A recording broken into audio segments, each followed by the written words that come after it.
God does not act first. God speaks first. God speaks. And then God acts. So what God will do is determined by what he is saying. If you want to know what God is about to do, check what he is saying. If you've not heard God on any issue, you don't have any divine jurisdiction to claim his justice. The Bible is a compilation of what God said and what God did. So God does not work first. God speaks first. God speaks primarily to our hearts, not to our issues, not to our circumstances. The voice of God primarily comes to our hearts.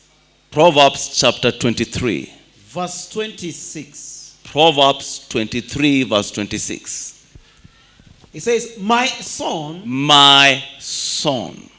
give me thine heart. My son. Proverbs 23:26. Give me your heart.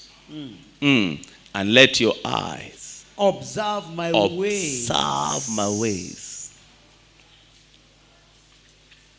The heart is where God speaks to us.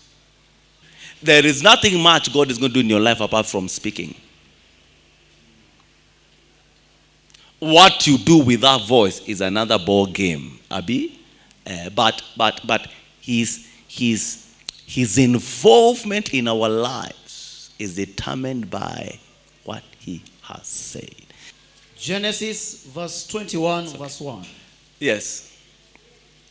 And the Lord visited Sarah. The Lord visited Sarah. As he had said. Oga, look at it. Not as Sarah had requested. Not as Sarah had need.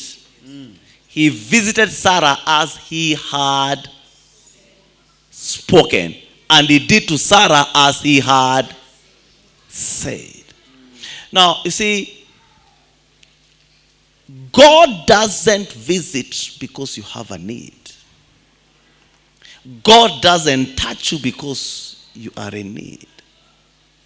God doesn't fulfill destiny because you just want destiny to be fulfilled. His voice is his investment in our lives. His voice is his investment in our lives. His voice is his investment in our lives. There were many women that were barren in Sarah's days, yet God only visited Sarah. Why? It is Sarah who had. Every manifestation begins after hearing.